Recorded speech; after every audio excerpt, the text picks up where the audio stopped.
Actually wala silang mahanap, eh, yung bank account na pinapasubpoena nila or yung gusto nilang kunin na bank account. That's all you've got? Oo, 'di 'Di ba ba wala 'di ba yung kasi 'di ba yung kay ano nga, kay Erap nga, yung Jose Pidal, may Oo. nag-spruik nung bangko, sa loob mismo Oo. ng bangko.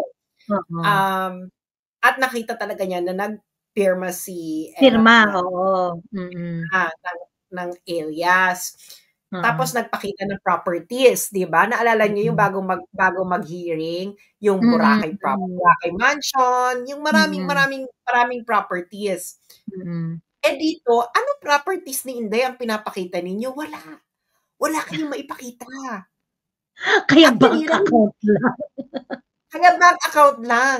Kaya yun ang hinihintay ko, eh. Sabi ko, well, kung may mahanap silang properties 'no, na mga cronies or mga ganyan ni Inday, mas bongga 'yan, mas effective. 'Di ba kay Binay no'n meron siyang yung 1.2 billion na ano, sa Batangas ba 'yun, na nakapangalan daw sa crony niya, 'di ba? Oo, Pero ito kay yung piggery na aircon, yung may mga gano'n-gano'n kay ano, eh, yung may mga gano'n. Dapat secondary properties, ganyan. dapat gano'n ka-solid yung kuwento. Pero ito, kung Oo. sasabihin mo sa'min na ang unexplained wealth niya ay nasa bank account niya, baka hindi nga po puwedeng gano'n. Dahil Oo. dapat i-flag na 'yan ng AMLAC. Mm. Na-flag na Correct. na-flag na 'yan ng AMLA, number 1. Mm. Number 2, kung magnanakaw ka ng pera, hindi mo ilalagay sa pangalan mo. Dahil Mm.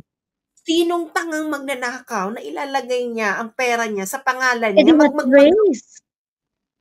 magma-money laundering ka na rin, ilalagay mo pa sa pangalan mo, sira ulo ka ba? Eh, lawyer 'yan Oo. si Sarah. Diyos ko Lord, Oo. 'di ba?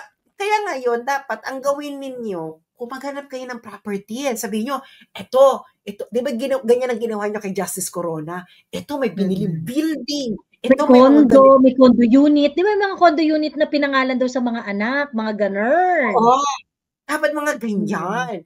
Tapos ending Mm. mali-mali pala, tapos meron pa sila yung meron siyang 200 na sasakyan or something like that, 'di ba may mga ganyan-ganyan po, mga ganyan, na Mm. naka-register sa kanya. Dapat gano'n ang Mm. pag-iimbento ng eksena. Kaya nga masaya 'to Mm. sa impeachment trial kung matuloy. Pero feeling ko yung mga Oo. senador, parang nahihiya silang ituloy kasi Walang laman, eh. walang laman, eh.